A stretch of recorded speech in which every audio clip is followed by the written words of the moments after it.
Olá pessoal, tudo bem? A gente vai dar continuidade à nossa conversa e hoje eu quero falar sobre um assunto que tem tomado, na verdade, espaço, na verdade nunca saiu mas agora de uma forma bem mais contundente, bem mais que tem levado a debate.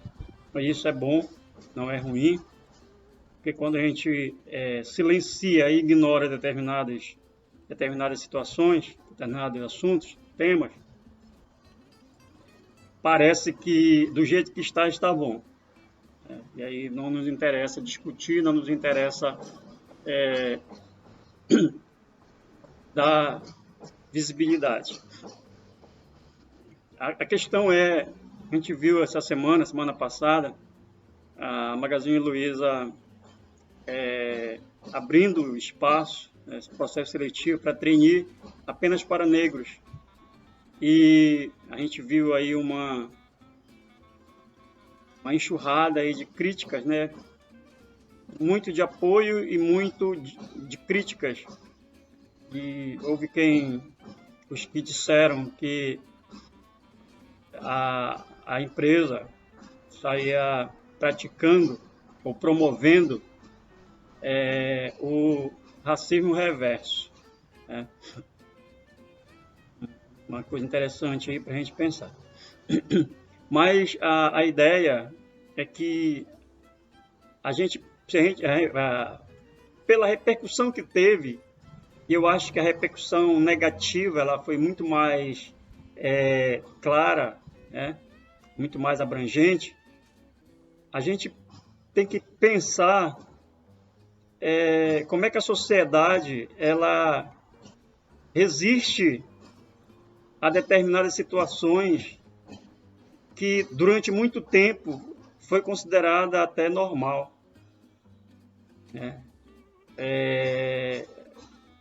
A gente entrar em determinadas empresas, em determinados órgãos públicos, seja hospital, escola e outros mais, a gente ser atendido sempre por uma pessoa branca.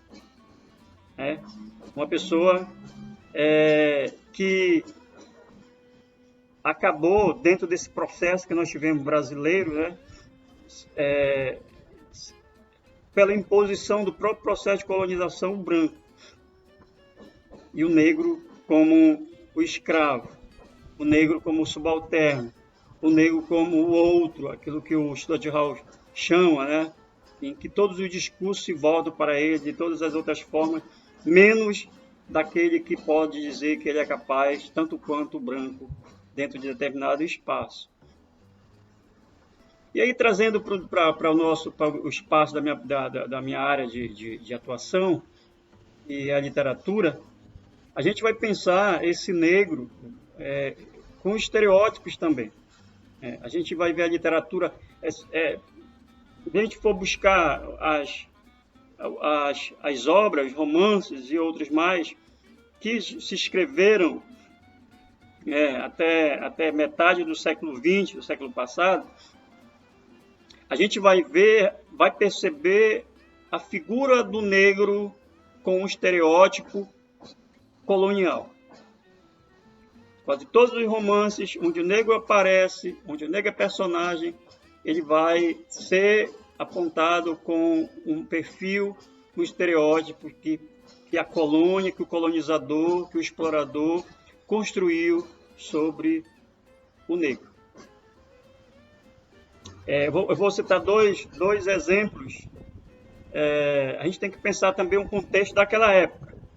Por isso que eu estou dizendo que a gente tem que pensar como é que a sociedade ela manteve esses estereótipos.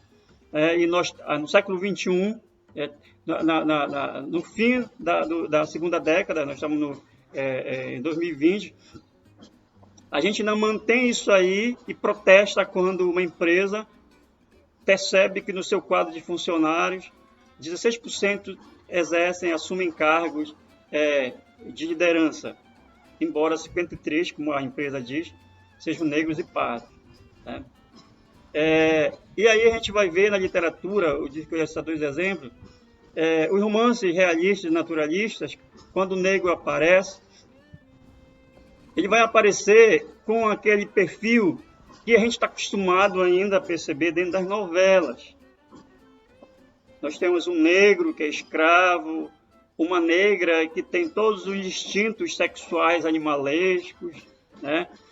E aí a gente vai ver o branco como o senhor, como a senhora, nesse perfil que o próprio europeu construiu, trouxe para cá e nós copiamos.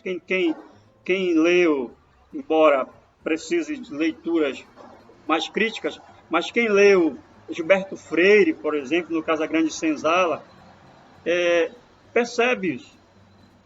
Não precisa se ler só Gilberto Freire, não. Caio Prado Júnior, o próprio Sérgio Marques de Holanda, a gente vai perceber isso aí. Nós temos uma infinidade, Clóvis Moura, e tem vários livros que vão trabalhar essa questão do negro no Brasil. No Pará, nós temos várias pesquisas, a professora Patrícia Sampaio, a professora Patrícia Mello, da UFAM, ela tem 2 livros bem interessantes. Eu tenho um livro dela, que ela vai trabalhar justamente essa questão da escravidão, né? Dentro aqui na Amazônia. Então, a gente vai perceber no romance, no realista, no naturalista, principalmente, e antes disso também, já no final do século XVIII, século XIX, também no século XX, esse negro com um perfil, um estereótipo que se construiu pela sociedade, na literatura.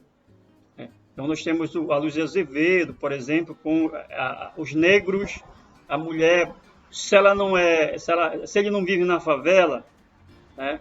Se ele não é da favela, se ele não é o escravo, ele é aquele o que bebe, o que é violento, o assassino, a mulher escrava, a mulher prostituta, a mulher que tem esse lado lascivo.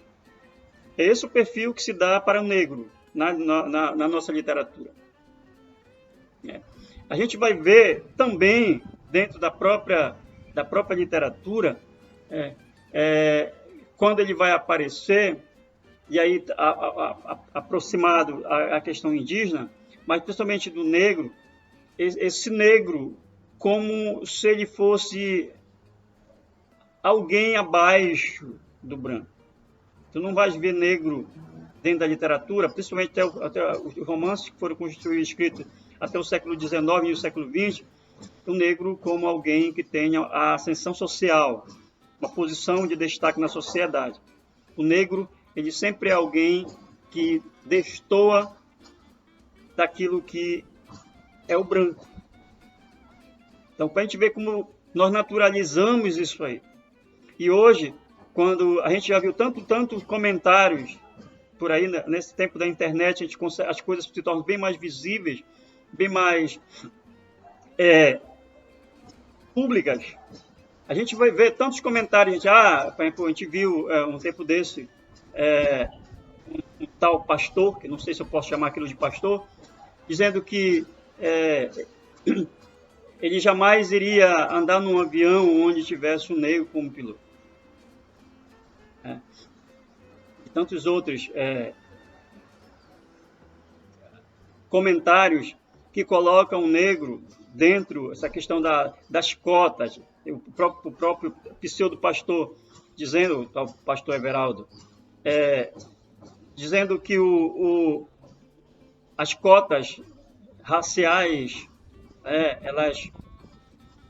elas colocam em dúvida a formação, principalmente do negro, né, porque ele acha que o negro não tem capacidade. E aí nós construímos isso aí dentro da sociedade, nesse perfil do negro indolente, incapaz, né, fadado a estar lá embaixo, a ser sempre o que é mandado, nunca a mandar, a ser aquele que tem todos os traços da subalternidade. E quando uma empresa ela busca quebrar esse discurso, né? E aí, interessante que alguns negros acabam também vendo isso aí. A gente tem 2 exemplos de negros que destoam do discurso que a gente tenta trazer para o debate, que é o secretário, eu esqueci agora o nome do homem, da Fundação Zumbi dos Palmares, que é um negro, e o Holliday, Fernando Holliday, que é o vereador. A gente vai perceber como é que o discurso deles destoa de um discurso do negro que tem buscado equiparar valores e igualdade na sociedade. Eles negam toda uma história de escravidão, toda uma história de afronta ao negro. É como se a história ela não valesse nada na sociedade. É como se a história ela fosse uma mentira e precisasse ser reescrita, e precisa realmente ter trazida para nós, porque a história não é passada, a história ela busca o passado, mas traz para o presente para a gente justamente discutir isso aí. E aí se nós olharmos para a literatura, por exemplo, o Monteiro Lobato, lá nos textos dele, infantis principalmente, lá do sítio, a negra, ela tem um perfil que ainda hoje a gente percebe e continua sendo relativizado. As novelas, elas propagaram muito isso. As novelas ajudaram a manter esse discurso e a manter esse perfil do negro. A Zazá, a negra, a Dona Benta, a mulher branca, que cuida do branquinho, do menino branquinho, né? A gente vai ter toda alguns estereótipos, algumas expressões que o escritor utiliza para identificar a negra, que naquela época para ele não era até normal, mas hoje soam expressões racistas, preconceituosas, ofensivas até. Então eu estava vendo agora, nesse episódio que houve esse final de semana de 2 mulheres, que foram uma mulher branca que jogou, engraçado que foram 3 mulheres se envolveram, na verdade, garrafa de água em 2 meninas que iam num carro, e aí eu vi 4 comentários, o que me chamou a atenção, 4 comentários de 4 mulheres, quase iguais os comentários. Uma dizia assim, vai procurar o que fazer, vai procurar um tanque para lavar roupa para as meninas. Outra, em vez de estar limpando casa. Outra, em vez de estar cuidando da casa. Outra, em vez de estar buscando o que fazer em casa. Olha só como as mulheres, elas ainda hoje, elas alimentam esse discurso de que o lugar da mulher é na casa, no tanque, limpando casa, lavando roupa, porque você não vai fazer uma outra coisa que não seja a casa. Esse mesmo discurso que ainda hoje se mantém com relação ao lugar da mulher é o discurso que se mantém ao lugar do negro na sociedade. Não mudou quase nada. Nós alimentamos o mesmo discurso preconceituoso, o mesmo discurso que ratifica o discurso eurocêntrico, o discurso do colonizador, o discurso do explorador. Isso parece normal. E aí quando vem uma Magazine Luiza dizer que ela só vai aceitar negro na seleção para trainee, a sociedade grita. Ou seja, a sociedade não aceita, a sociedade ainda não evoluiu ao ponto de ver o negro como alguém que pode, que precisa estar onde os brancos sempre estiveram. Nós temos e pensar, já falei no outro vídeo, e pensar que nós somos uma sociedade cristã, uma sociedade cuja maioria se diz cristã, quase 90%. Que tipo de sociedade é essa que prefere alimentar o preconceito, prefere alimentar o racismo, a buscar mudar o seu discurso?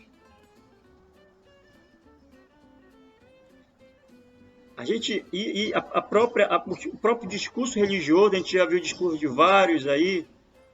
Marco Feliciano é um que diz que o negro é amaldiçoado, sem ter qualquer noção da história, inverte o discurso. O Rei de White vai falar sobre o tópico de discurso, é um livro interessante para a gente ler. Inclusive ele fala sobre como é que o discurso religioso ele é um discurso preconceituoso, se levado ao cabo do obscurantismo, da cegueira, né? E a gente vê isso aí. Então, nós temos uma sociedade que ainda não aprendeu a olhar o preconceito como algo nocivo, a olhar o racismo como algo nocivo.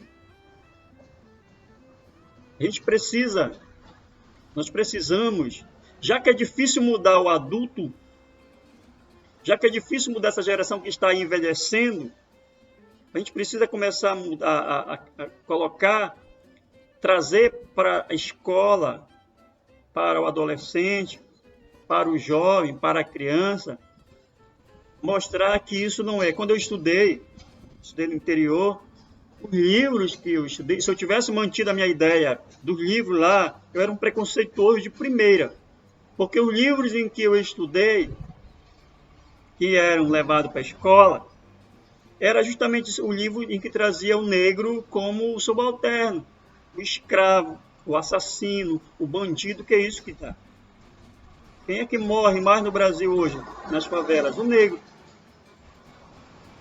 O Sidney Chalhoub, lá na Cidade Febril, um livro dele que eu aconselho que todo mundo leia, é um livro muito interessante, ele tem outro sobre botequim e outros mais. Mas ele vai falar justamente sobre na questão dos cortiços das favelas, eram as que mais eram visadas, justamente porque lá estavam os negros. A gente precisa pensar o tipo de discurso que nós construímos dentro da sociedade e relativizando. As cotas, elas não são um favor ao negro, até porque o negro ele passa pelo mesmo processo seletivo que os outros passam. O negro não entra numa universidade, numa graduação, numa pós-graduação, sem passar por um processo seletivo. Ele passa por um processo seletivo. Então, ninguém está dando vaga para um negro dentro de um curso e ele pulando pela janela.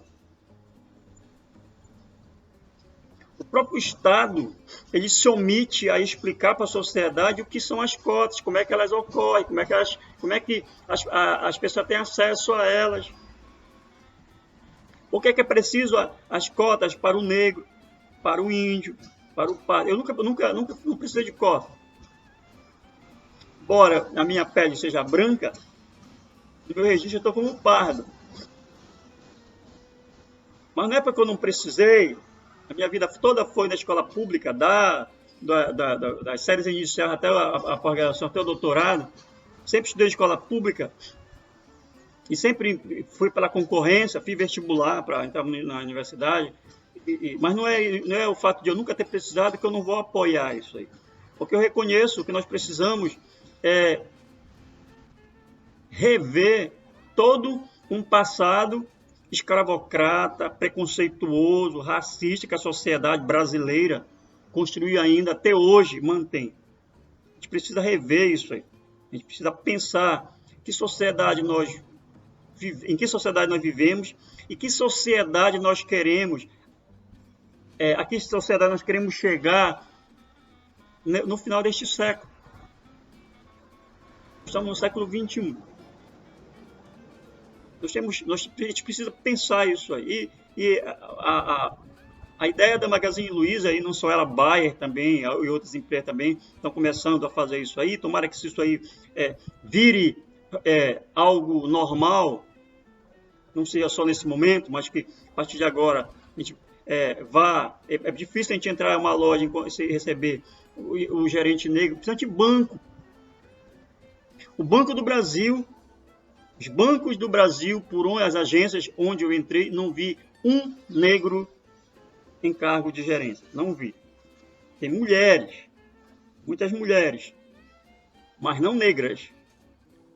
Tem muitos homens, mas poucos negros. Pelo menos os que eu atendi, fui atendido, não só no Banco do Brasil, Caixa Econômica, aqui no Pará, Banco Pará, a gente não vê isso, a gente não vê negro.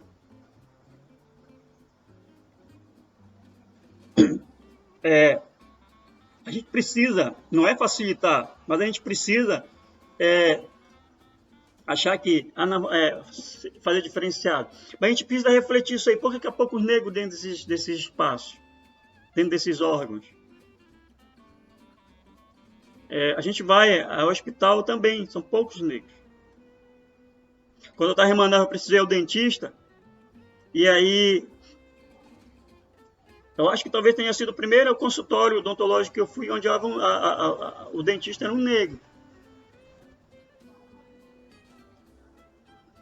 Então, a gente não precisa naturalizar o branco como sendo normal dentro de determinados espaços. A gente precisa estranhar a ausência do negro nesses espaços. Assim como parece normal o negro estar lá no sol quente empurrando o carrinho de mão, carregando a despeja da dondoca, sabe? Achar que a mulher é lugar de mulher na cozinha. A gente precisa estranhar isso aí. A gente precisa rejeitar isso aí. Aquela ideia de que todo mundo é igual, na verdade não é. É mentira isso. Se todo mundo fosse igual, nós teríamos os mesmos direitos. Homens, mulheres, negros, branco, gay, todo mundo teria os mesmos direitos. Mas não é verdade. Nós temos uma sociedade extremamente moralista, mas hipócrita na essência. Canalha até na essência. Os ditos conservadores, o próprio termo conservador, eles não sabem o que é. Porque se ele fosse ver o que é conservador, eles teriam vergonha daquilo que eles dizem. Então, a gente precisa rever conceito. A gente precisa pensar as nossas ideias e visões dentro dessa sociedade que nós temos, que prefere o branco ao negro. Prefere apoiar o discurso do branco a trazer para junto de si o discurso e as causas do negro. É isso que eu queria conversar. E outra oportunidade que eu tiver, a gente retoma o tema ou parte para o outro. Até mais.